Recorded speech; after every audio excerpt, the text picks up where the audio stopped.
So this is session number 5 or part number 5 of first unit. Here we are seeing question bank. तो जैसे ये जो questions है ये तो सिंपल सिंपल है, आपको नोट्स में से ही मिल जाएंगे. What is algorithm, characteristics of good algorithm, what is flow chart, symbols use in flow chart, history of C language, features of C language के प्रोग्राम का स्ट्रक्चर, सी लैंग्वेज में यूज होने वाला कैरेक्टर सेट, टोकन, कीवर्ड्स,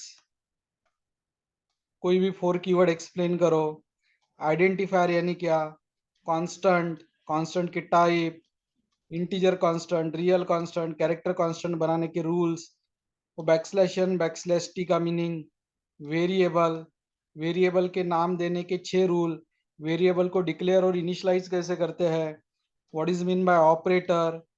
ठीक है, उसके बाद में ऑपरेटर ये टर्म को डिफाइन करो. ठीक है. हाँ, तो ये जो सब क्वेश्चंस है जिसके आंसर यहाँ नहीं दिए हैं, ये सब आंसर्स आपके लेसन में अवेलेबल है जो हमने देख लिए हैं. कुछ कुछ क्वेश्चंस ऐसे हैं जिसके आंसर लेसन में अवेलेबल नहीं है, वो मैंने बोल्ड में करके दिए हैं यहाँ पे, और वही क्वेश्चन देखने में अभी हम इंटरेस्टेड है. तो जैसे यहाँ पे क्वेश्चन है, explain unary and binary operators. तो ये जो ऑपरेटर है ये एक एक वैल्यू पे वर्क कर रहे हैं, सिंगल सिंगल वैल्यू. तो ये हो गए यूनरी ऑपरेटर. ऐसे ऑपरेटर जो एक एक वैल्यू पे वर्क करते, those are called unary operator. जो ऑपरेटर एक एक सिंगल वैल्यू पे वर्क करते हैं उसको हम यूनरी ऑपरेटर बोलते हैं. ये एक ही वैल्यू पे वर्क कर रहा है प्लस, ये माइनस एक ही वैल्यू पे वर्क कर रहा है, ये प्लस प्लस एक ही वेरिएबल पे वर्क कर रहा, ये माइनस माइनस सिंगल वेरिएबल पे वर्क कर रहा. तो ऐसे को बोलते हैं हम यूनरी ऑपरेटर, यूनरी. लेकिन दो पे वर्क कर रहे होंगे, जैसे ए प्लस बी, ए पे भी वर्क कर रहा है बी पे, 7 - 2 दो वैल्यू पे वर्क कर रहा है, 7 and 2. A less than b दो पे वर्क कर रहा है, ए और बी. 8/2 दो पे वर्क कर रहा है, तो इसको बोलते हैं बाइनरी. किसी एक पे वर्क कर रहा होगा तो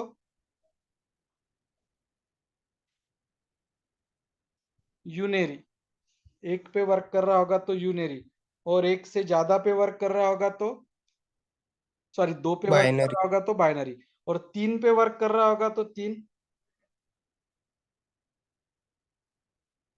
if it is working on 3 then ternary. तीन पे वर्क कर रहा होगा तो टर्नरी. ऐसे कितने टाइप है फिर? तीन. सिंगल वैल्यू पे वर्क कर रहा है तो यूनेरी, दो दो वैल्यू पे वर्क कर रहा तो बाइनरी, तीन वैल्यू पे वर्क कर रहा तो टर्नरी. टर्नरी का एग्जांपल बताइए. है अपने सिलेबस में हुआ है.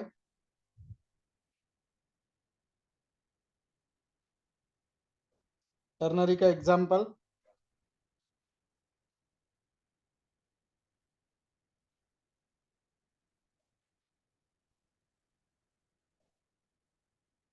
टर्नरी का एग्जांपल है conditional operator, expression 1 question mark, expression 2 वो वाला. ठीक है.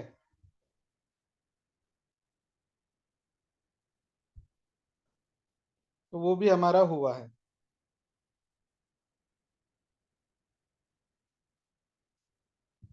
ठीक है.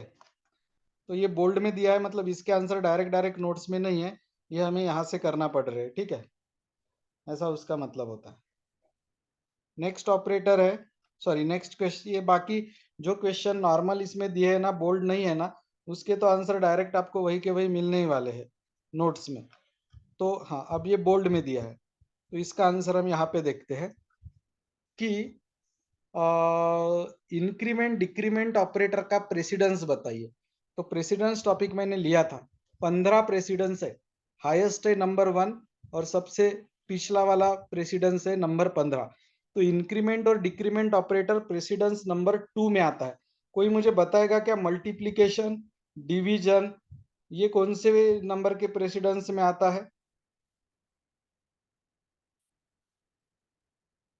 मल्टीप्लीकेशन डिवीजन कौन से नंबर के प्रेसिडेंस पे आता है?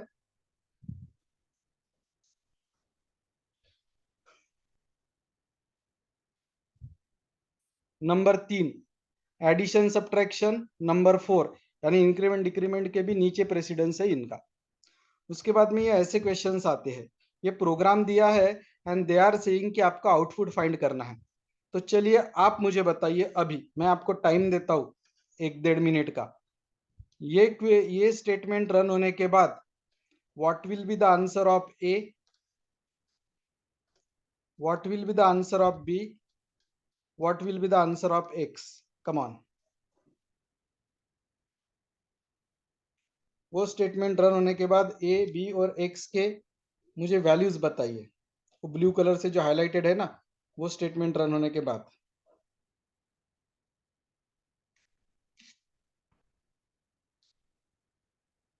ओके, प्रथमेश का कहना है ए की value 21। What about other?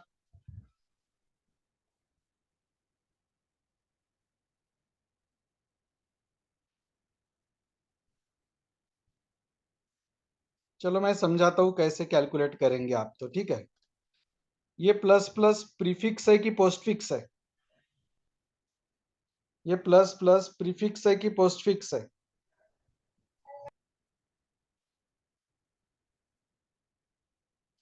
Prefix है। तो ए की वैल्यू पहले एक से बढ़ेगी। जो ए की वैल्यू 20 थी वो एक से बढ़ के कितनी हो जाएगी? 21। ए की वैल्यू 20 थी, ये प्लस प्लस प्रीफिक्स है, तो वैल्यू पहले एक से बढ़ेगी और कितनी हो जाएगी? वैल्यू हो जाएगी 21। वैल्यू 21 हो जाएगी, ठीक है। Now let's think about b. B के साथ आपने कुछ भी नहीं किया, ना इंक्रीमेंट किया ना डिक्रीमेंट किया, तो बी एज इट इज रहेगा 15। अब ए की वैल्यू 21 थी, माइनस बी की वैल्यू 15, तो what will be the value of x? What will be the value of x?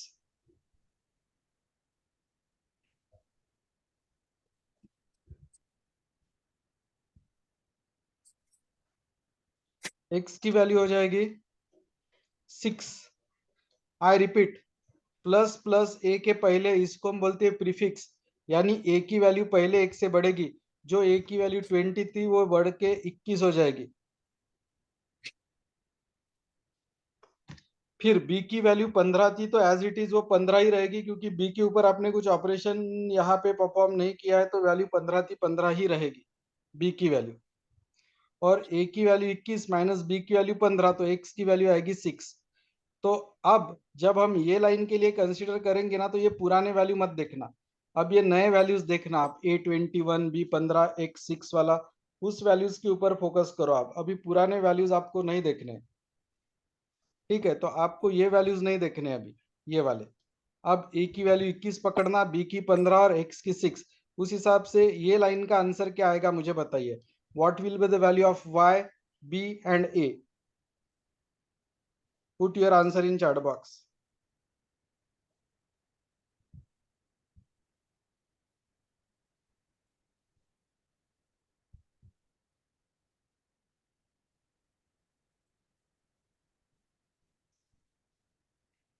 What will be the value of y, b and a?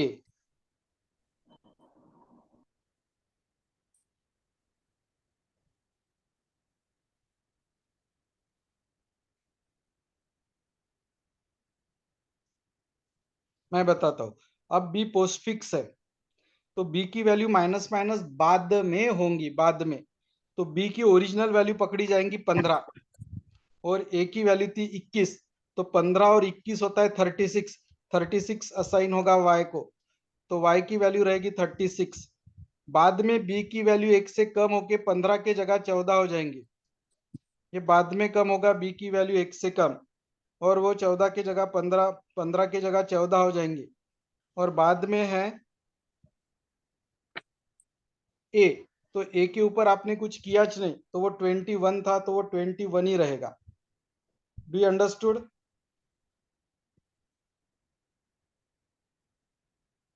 Okay, तो I repeat, B की value 15 थी तो 15 ही रहेगी, minus minus बाद में होगा। और ए की 21 थी, 15 और 21 वाई की वैल्यू हो जाती है 36।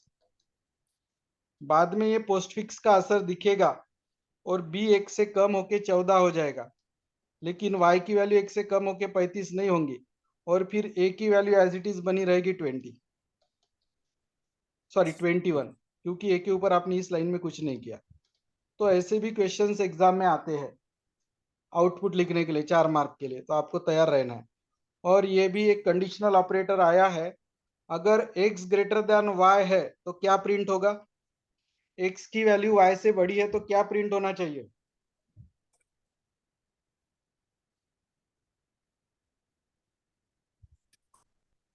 एक आई रिपीट, x की वैल्यू y से बड़ी है तो क्या प्रिंट होना चाहिए, 1 की 0, बड़ी है तो 1 और बड़ी नहीं है तो 0। x greater than y condition true है तो आंसर 1 और कंडीशन फॉल्स है तो आंसर 0, ये ध्यान में रखना, ठीक है। Next, x less than y अगर है तो 1 प्रिंट होना चाहिए और x लेस देन y अगर नहीं है तो 0 प्रिंट होना चाहिए, ये कंडीशनल ऑपरेटर है। x ग्रेटर देन या लेस देन y ये है आपका एक्सप्रेशन 1, बाद में वो जो डिजिट में 1 लिखा है ना वो है एक्सप्रेशन 2 और 0 जो लिखा है वो है एक्सप्रेशन 3। पहले चेक होता है एक्सप्रेशन 1, वो ट्रू रहा तो हम 1 प्रिंट करेंगे और फॉल्स रहा तो हम 0 प्रिंट करेंगे। तो यहाँ पे ये फॉल्स था तो 0 प्रिंट हुआ, यहाँ पे ये ट्रू था तो 1 प्रिंट हुआ। उसी सिमिलर ग्राउंड पे ये भी प्रोग्राम दिया है, नीचे आउटपुट वगैरह अवेलेबल है, ऐसे प्रोग्राम भी एग्जाम में आते हैं। यहाँ प्लस प्लस पहले है तो वैल्यू पहले 1 से बढ़ के 16 हो जाएगी, बी की वैल्यू 10 है तो 16 माइनस 10, सी की वैल्यू रहेगी 6, ए की वैल्यू 1 से बढ़ने के कारण वो 16 हो गई, बी के साथ तो कुछ हुआ ही नहीं तो b as it is maintain रहेगा 10 पे, b will be as it is maintain on 10। Second line, यहाँ पे प्लस प्लस पोस्टफिक्स में बाद में भी सोचेंगे, तो बी की जो वैल्यू 10 थी तो 10 को 10 ही पकड़ी है, ए की वैल्यू 16 हुई थी तो 10 प्लस 16 26, 26 आंसर हो गया डी का, ठीक है। तो इस तरह से पिछले प्रोग्राम के जैसा ही ये भी प्रोग्राम है, इंक्रीमेंट डिक्रीमेंट, ऐसे बहुत सारे एग्जाम्पल्स एग्जाम में आएंगे 4 4 मार्क के लिए, ठीक है। तो ये प्रिपेयर करना है, बाकी ये क्वेश्चन सिंपल है। हाँ, एक्सप्लेन डिफरेंट फॉर्मेट स्पेसिफायर, तो इंटीजर के लिए डी लिखते हैं, फ्लोट के लिए एफ, कैरेक्टर के लिए सी, स्ट्रिंग के लिए एस, लॉन्ग इंटीजर के लिए L D and so on. उसी तरह प्रिंटफ में भी ऐसे ही यूज होते हैं, स्कैनफ प्रिंटफ में, ठीक है। इसको फॉर्मेट स्पेसिफायर या डेटा टाइप स्पेसिफायर के नाम से जाना जाता है। नेक्स्ट प्रोग्राम ऐसा एग्जांपल आया था कि इनका यूज करके दिखाइए आप, तो परसेंटेज डी रोल नंबर के लिए यूज किया है मैंने, परसेंटेज एस परसेंटेज के लिए यूज किया है। तो इस तरह ये एग्जांपल है कि परसेंटेज डी और परसेंटेज एफ कैसे यूज करके दिखाना, दिस इज द एग्जांपल, ठीक है। उसी तरह परसेंटेज सी और परसेंटेज एस यूज करने का एग्जांपल, नेम प्रिंट करना है तो परसेंटेज एस, और जेंडर जो सिंगल अल्फाबेट रहता है, m for male f for female, तो उसके लिए लिखना पड़ता है परसेंटेज सी, ठीक है।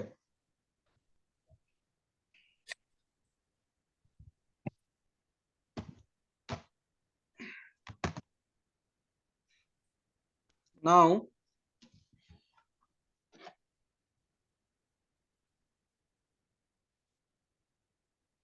देखो ये तो नहीं आएंगे, अभी छोड़ दो, इसका टेंशन मत लो।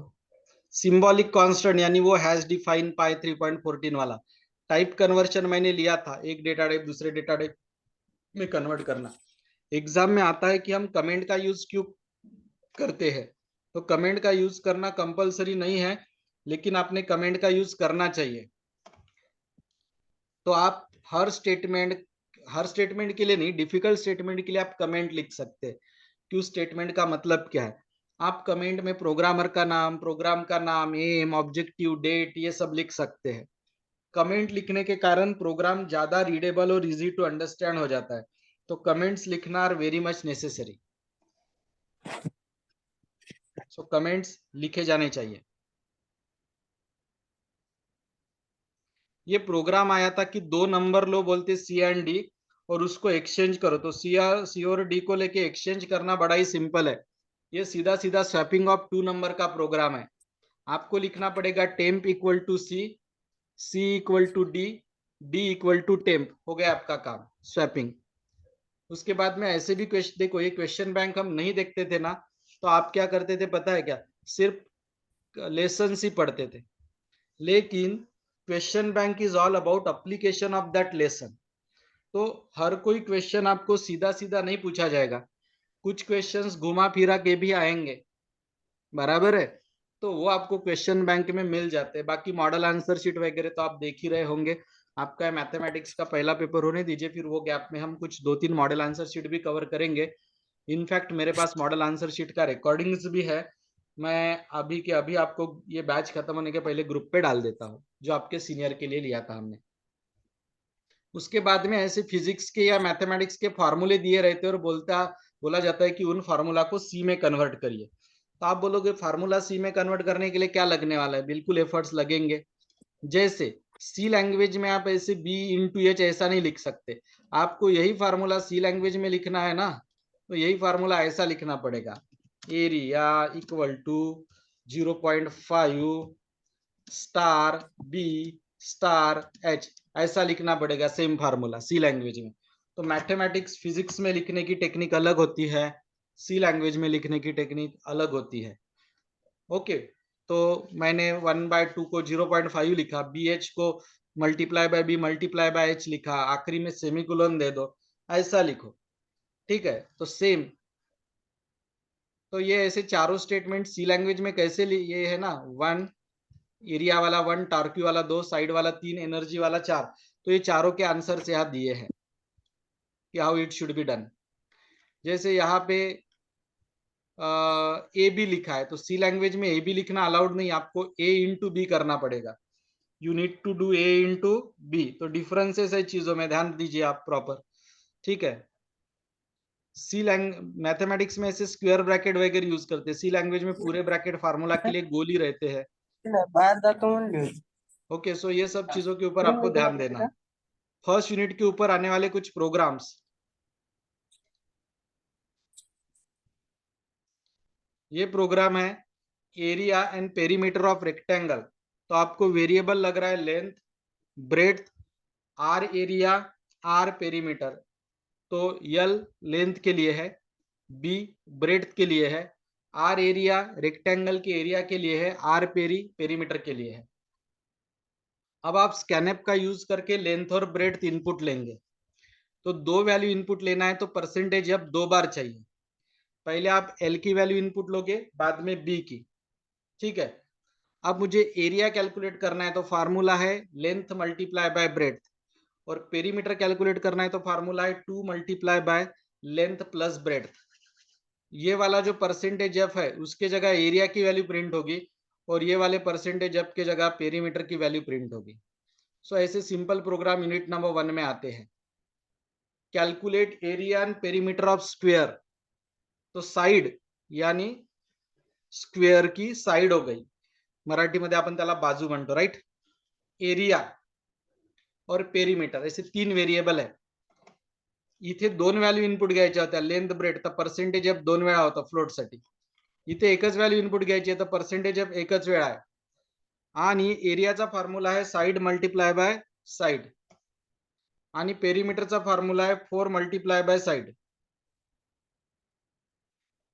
4 multiply by side is the formula of perimeter. अब इनको प्रिंट करना है, तो ये वाला जो परसेंटेज एफ है ना, ये परसेंटेज एफ, इसके जगह एरिया की वैल्यू प्रिंट होगी, और ये वाले परसेंटेज एफ की जगह पेरीमीटर की। पहले वाले परसेंटेज एफ की जगह एरिया की, और दूसरे वाले परसेंटेज एफ की जगह पेरीमीटर की वैल्यू प्रिंट होने वाली है, ठीक है। आप ये एक प्रिंटएफ में ना लिखते हुए ऐसे 2 इसमें स्प्लिट भी कर सकते थे, ऐसे 2 इसमें आप स्प्लिट भी कर सकते थे इसको, ठीक है, rather than writing 1 common printf. ये प्रोग्राम इंपॉर्टेंट है, area and circumference of circle. इस सेक्शन को बोला जाता है डॉक्यूमेंटेशन सेक्शन, कमेंट सेक्शन। इस सेक्शन को बोला जाता है हेडर फाइल या लिंक सेक्शन। इस सेक्शन को बोला जाता है definition section, definition section. Has define में हमने पाई की वैल्यू डिफाइन की है 3.14, यहाँ ना इक्वल टू साइन है, ना फ्लोट है, ना सेमीकोलन है, तो ध्यान देना। ये वेरिएबल्स डिक्लेयर किए हैं मैंने, अब आपने रेडियस की वैल्यू इनपुट ली है, पाई मल्टीप्लाई बाय रेडियस से एरिया कैलकुलेट होगा, और 2 multiply by pi multiply by radius से सरकमफेरेंस कैलकुलेट होगा। ये वाले परसेंटेज एफ के जगह एरिया की वैल्यू दिखेगी, ये वाले परसेंटेज एफ के जगह सरकमफेरेंस की वैल्यू दिखेगी, ठीक है। It will get printed like this. So ये पाई कैसे डिक्लेयर होता है ध्यान रखिएगा।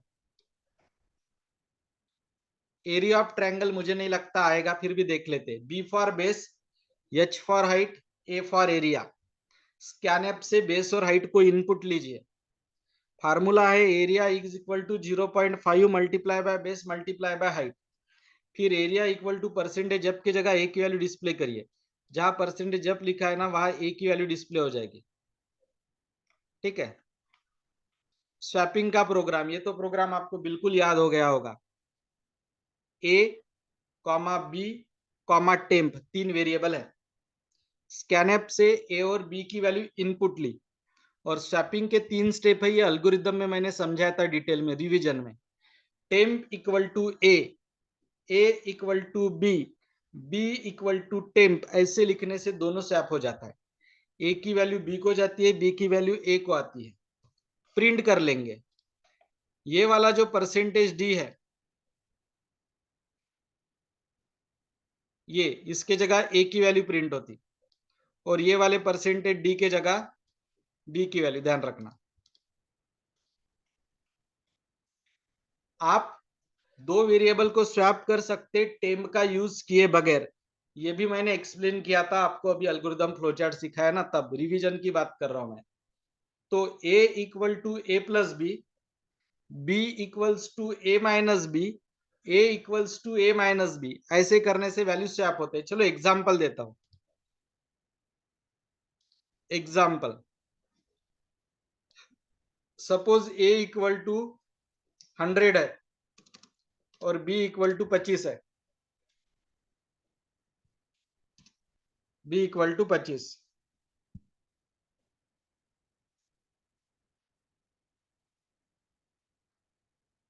1 मिनट।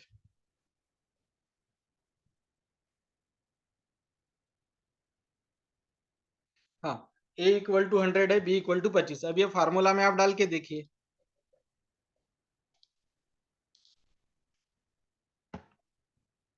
a इक्वल टू ए की वैल्यू 100 प्लस b की value 25। So what will be the new value of a?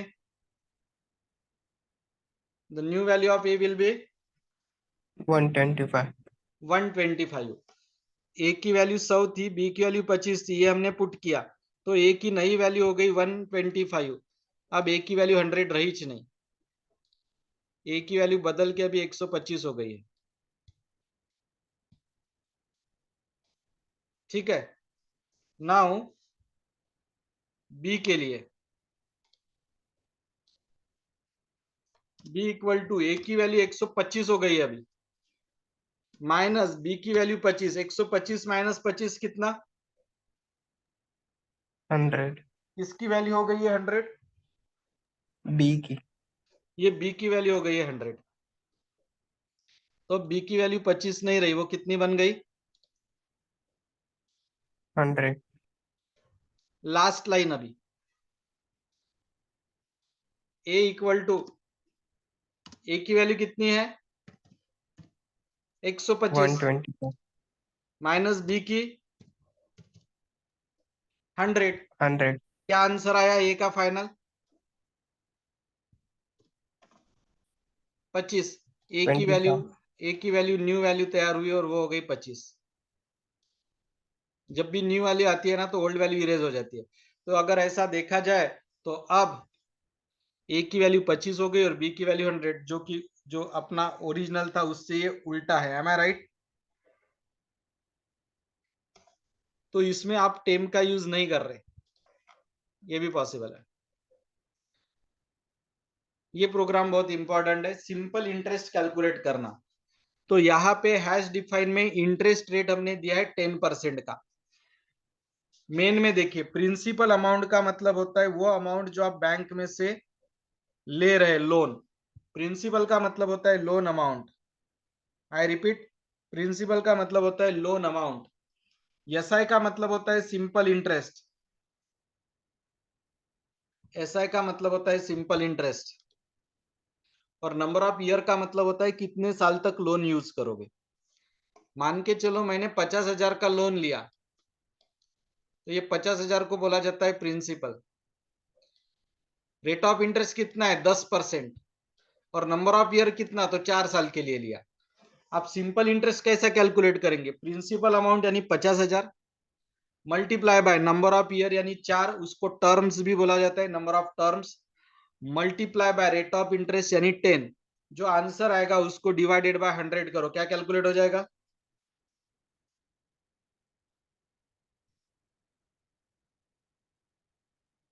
It will give you simple interest. तो interest rate हमने लिया है एज अ सिंबॉलिक कांस्टेंट, जैसे पाई लिया था वैसे 10%, 10.5 भी ले सकते हैं आप। प्रिंसिपल का मतलब होता है जो आप बैंक से लोन लोगे, एसआई का मतलब होता है simple interest, number of year का मतलब होता है लोन कितने सालों में चुकाओगे। स्कैनएप से हम वैल्यू को इनपुट लेते हैं, ये परसेंटेज एफ की जगह प्रिंसिपल की वैल्यू प्रिंट होगी, सॉरी इनपुट होगी, या परसेंटेज एफच्या जागी प्रिन्सिपल इनपुट होणार आहे, आणि या पर्सेंटेज डीच्या जागी नंबर ऑफ इयर्स इनपुट होईल, नंबर ऑफ इयर्स इनपुट होगा, ठीक है। आय रिपीट, इथे प्रिन्सिपल अमाउंट इनपुट झाला जसं की 50,000, इथे नंबर ऑफ इयर इनपुट झाले जसं की 4 वर्ष। मग सिंपल इंटरेस्ट कसा कॅल्क्युलेट करायचा, तर तुम्ही घेतलेलं लोन म्हणजे प्रिन्सिपल अमाउंट 50,000 गुणिले किती वर्षात वापस करणार 4, त्याला म्हणतात नंबर ऑफ इयर, गुणिले रेट ऑफ इंटरेस्ट किती होता 10%, आलेल्या आन्सरला डिवायडेड बाय 100 करा, तो झाला तुमचा सिंपल इंटरेस्ट। पर्सेंटेज एफच्या जागी सिंपल इंटरेस्ट प्रिंट होऊन जाईल। 10,000 रुपये लोन घेतलं असेल 2 वर्षासाठी, तर तुम्हाला 2,000 रुपये सिंपल इंटरेस्ट लागेल, म्हणजे तुम्हाला जे पैसे पे करायचे ते 12,000 आहे। फॉर्म्युला सिंपल आहे, प्रिन्सिपल अमाउंट म्हणजे बँकेतून घेतलेलं loan, multiply by number of year म्हणजे जितक्या महिन्या वर्षात वापस करणार ते, multiply by rate of interest, आलेल्या आन्सरला डिवाइडेड बाय 100 करा, ठीक है।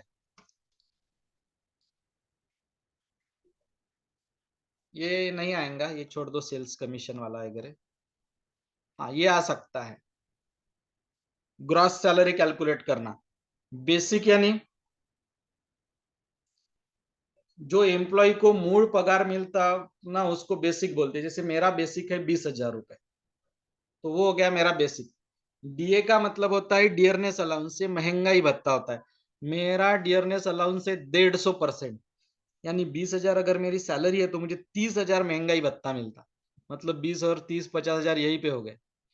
तो ये महंगाई के हिसाब से बढ़ते जाता है, और महंगाई बढ़ेंगी तो मेरा 150 की जगह 155 होगा, 160 होगा। टीए का मतलब ट्रैवलिंग अलाउंस, मुझे स्कूल आने जाने के लिए जो पेट्रोल का खर्चा लगता है वो। और ग्रॉस सैलरी यानी इन सब की एडिशन। तो मुझे इनपुट क्या लेना पड़ता है, तो बेसिक सैलरी मुझे इनपुट लेनी पड़ती है। तो मेरी बेसिक सैलरी कितनी है, मेरी बेसिक सैलरी है 20%, सॉरी 20,000। तो 20,000 के 5, मैं 10,000 पकड़ता हूं इजी कैलकुलेशन के लिए। तो 10,000 के 5% यानी 500 रुपए, ये हो गया मेरा महंगाई भत्ता। 10,000 के 15% यानी 1,500 रुपए, ये हो गया मेरा ट्रैवलिंग। अब ग्रॉस सैलरी यानी क्या, मुझे जो 10,000 मिलते थे वो है बेसिक, प्लस मुझे जो 500 रुपए मिलते वो है डीए, प्लस मुझे 1,500 रुपए जो मिलते वो है ट्रैवलिंग अलाउंस। तीनों की मैं ऍडिशन करूं तो 12,000 रुपये आता है, वो हो गया मेरा ग्रॉस सॅलरी। जो तुमचा मूळ पगार असतो त्याला म्हणतात बेसिक। मूळ पगाराच्या 5% या प्रोग्राम मध्ये दिल्यानुसार 5% आहे तुमचं डीए, म्हणजे 10,000ला 500 रुपये, 15% आहे तुमचं बेसिक म्हणजे 10,000ला 1,500 रुपये, आणि या सगळ्यांची ऍडिशन केली तर तुम्हाला मिळते ग्रॉस सॅलरी। आणि ग्रॉस सैलरीला तुम्हाला प्रिंट करायचा है, ग्रॉस सैलरी को आप प्रिंट कर देंगे, ठीक है, सिंपल है फिर।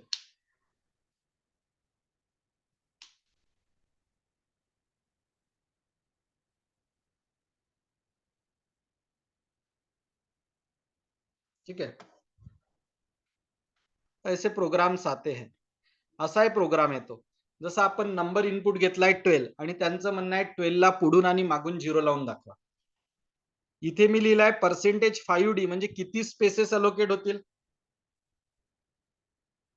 परसेंटेज 5D यानी कितने स्पेसेस अलोकेट हो गए, पांच डिजिट की वैल्यू प्रिंट होगी। जब मैं 05D लिखता हूं ना, तो हमारा 12 तो 2 ही डिजिट का है, मुझे तो 5 डिजिट का चाहिए था, तो 3 डिजिट कम है तो 3 बार 000 आ जाएगा, इसको बोलते हैं 05D। अगर मैं 06D लिखता था ना, तो एक जीरो और बढ़ जाता था। आप बोलोगे 5D लिखा है और 03 क्यों आए, 5 क्यों नहीं आए? तो 5D का मतलब होता है टोटल डिजिट 5, तो 5 में से 2 डिजिट तो 12 है ना, 1 एंड 2, फिर बचे कितने, 3, तो 3 जगह पे जीरो आ जाएगा। लेकिन वो 3 जगह पे जीरो लाने के लिए आपको 05D ऐसा लिखना होता है। लेकिन तो ये तो हो गए लीडिंग जीरो, आगे से जीरो लगाना यानी लीडिंग जीरो, आगे से जीरो लगाने का मतलब होता है लीडिंग जीरो। अब पीछे से जीरो लगाने रहे तो ट्रेलिंग जीरो, तो पीछे से जीरो लगाने के लिए आप ऐसा 50D नहीं कर सकते, आपको 3 डिजिट लगाना है तो उसको मल्टीप्लाई बाय 1000 करना पड़ेगा, तभी आपका काम होगा। आप मल्टीप्लाई बाय 1000 करेंगे ना, तो आपका काम हो जाएगा वो पीछे से जीरो लगाने वाला। तो ऐसे भी क्वेश्चंस एग्जाम में आते हैं, क्या आएगा कुछ बता नहीं सकते, ठीक है। बहुत सारे रिकॉर्डिंग्स अवेलेबल है, उसको देखो। मैं आज पूरे जितने रिकॉर्डिंग है ना मेरे पास सब डाल देता हूँ एक बार, ठीक, आपके ग्रुप पे जितना पॉसिबल है देखो, ज्यादा से ज्यादा। बैक रहेगा सी लैंग्वेज तो कुछ नया मानने लायक नहीं है क्योंकि आपकी बैच बहुत रेगुलर है। आप अभी भी फीडबैक लीजिए, आपके फाइनल ईयर की बैच ओके अभी भी चल रही है प्रॉपर, आते वो लोग ऑफलाइन में वगैरह, ठीक है। आप सेकेंड ईयर के बैच की अगर आपका देखेंगे तो उनकी सिलेबस खत्म, रिवीजन, 2 पेपर्स लिए हमने सैंपल, अभी कल पेपर है उनका, ठीक है। सो लाइकवाइज अभी आपका भी करेंगे हम। अब देखिए मैं सिर्फ कल बिजी हूँ, कल मैं एक ही बार बैच ले सकता, परसों से फिर मैं पूरा ही फ्री हूँ, क्योंकि मेरा कल लास्ट वर्किंग डे है, फिर मेरे स्कूल को 1 महीने की छुट्टियां हैं, ठीक है। देखिए अभी यहाँ पे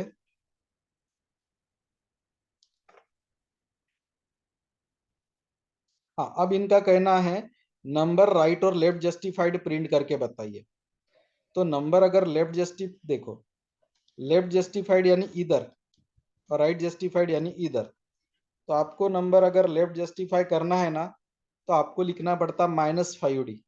ऐसा लिखने से क्या होता पता है क्या, नंबर लेफ्ट साइड में प्रिंट हो जाता है ऐसे, और आप नॉर्मल 5D लिखोगे ना तो राइट साइड में प्रिंट होता। आप बोलोगे किसके लेफ्ट साइड में और किसके राइट साइड में, है ना, तो वो भी बता देता हूँ मैं किसके लेफ्ट और किसके राइट। ये 5D है ना, इसका मतलब है कि टोटल 5 बॉक्सेस अलोकेट हो रहे हैं। 5D का मतलब होता है टोटल बॉक्सेस कितने अलोकेट हो रहे हैं, 5, 1, 2, 3, 4, 5। अब मैं जब -5D लिखता हूँ ना, तो 12 ऐसे प्रिंट होता है लेफ्ट साइड में, और वही मैंने नॉर्मल वाला 5D लिखा ना, उसके सामने माइनस साइन नहीं लिखा ना, तो 12 ये राइट साइड से प्रिंट हो जाता है। आखिरी के 2 बॉक्स यूज करना यानी राइट जस्टिफाइड, और पहले 2 बॉक्स यूज करना यानी लेफ्ट जस्टिफाइड, ठीक है। तो लेफ्ट जस्टिफाइड करना है तो माइनस साइन लगाना पड़ता, तो वैल्यू इधर प्रिंट होती। आखिरी के बॉक्सेस यूज करना है तो नॉर्मल वाला 5D लिखो, माइनस का साइन मत लगाओ, very simple. Fahrenheit to Celsius, Celsius to Fahrenheit, ये भी वेरी आईएमपी कैटेगरी के प्रोग्राम है, एग्जाम में आते हैं। 2 वेरिएबल है, C for Celsius, F for Fahrenheit. आपने स्कैनएप से सेल्सियस की वैल्यू इनपुट ली, वो सेल्सियस की वैल्यू आपने फार्मूला में डाली, तो क्या कैलकुलेट हो जाएगा, फ़ारेनहाइट। अब ये फार्मूला के पीछे कोई लॉजिक नहीं, फार्मूला रटना पड़ता है। तो इस फार्मूला में आप सेल्सियस की वैल्यू डालोगे तो वो आपको फ़ारेनहाइट कैलकुलेट करके देगा। You put the value of Celsius, it will calculate Fahrenheit for you, ठीक है।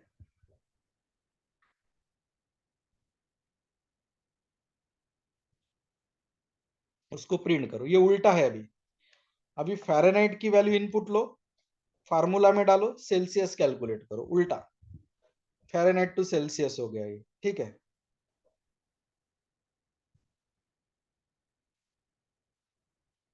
तो ऐसे ऑप्शंस रहते हैं अलग अलग। और ये आस्की वैल्यू का टेबल है, हर कैरेक्टर को एक आस्की वैल्यू रहती है। तो यहाँ पे हम बोल सकते हैं कि पूरा फर्स्ट यूनिट कंप्लीट हुआ इन 5 सेशंस। अब आप रिकनेक्ट होइएगा, हम सेकंड यूनिट स्टार्ट करते हैं। Please reconnect for unit number 2। अभी लू की रात को 9 बजे लू, आप बोलिए, जल्दी बताइए, डिस्कनेक्ट हो जाएगा।